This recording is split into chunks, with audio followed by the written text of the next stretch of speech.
Dilbər şef, sənin hər vaxtın xeyir olsun. Salam Ayfərin, xoş gəlmişsən. Sağ ol qadam. Yenə nə pişirsən, yenə nə hazırlayırsan.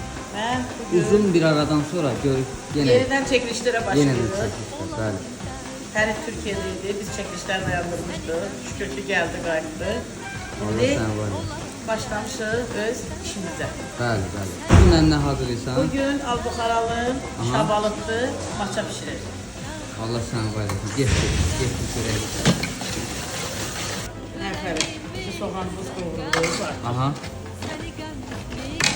Maçalarımızı Maçalara var. Onu bir dənə görsək gör. Bir dənə maçanı görsək gör.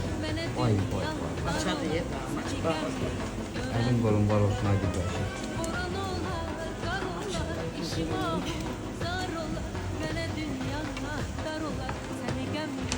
Yolu bu, Aha. maçanın öz yolu. Masanın öz videomudur. Çox yox da, çox yox. Biraz olacaq. O özü bütün soğanla qovrulub dadı çıxsın, qaynayacaq. Sonra çökülüb öz şirəsinə verəcək. Şirəsini Dişləri yaradırsan da, həqiqətən yaradırsan. Sağ ol ay Dilbər. verəndə Aha. şabalıqla almasın. 10 dəqiqədən sonra. Əfərin, bizim artıq hazır. Hazırdır yeməyimiz. Ay maşallah, ay maşallah. Masanın gözəlliyinə bax. Masanın gözəlliyinə bax. Bu nədir? Bu nədir? Bu nədir? Şabalıq. Şabal. Ay. Gözü demək olar. Şabalığını vurduq. Aha. Şabalığımızı vurduq.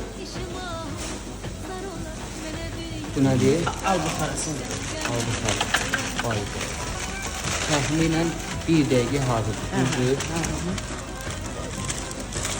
Əlim qolum var olsun.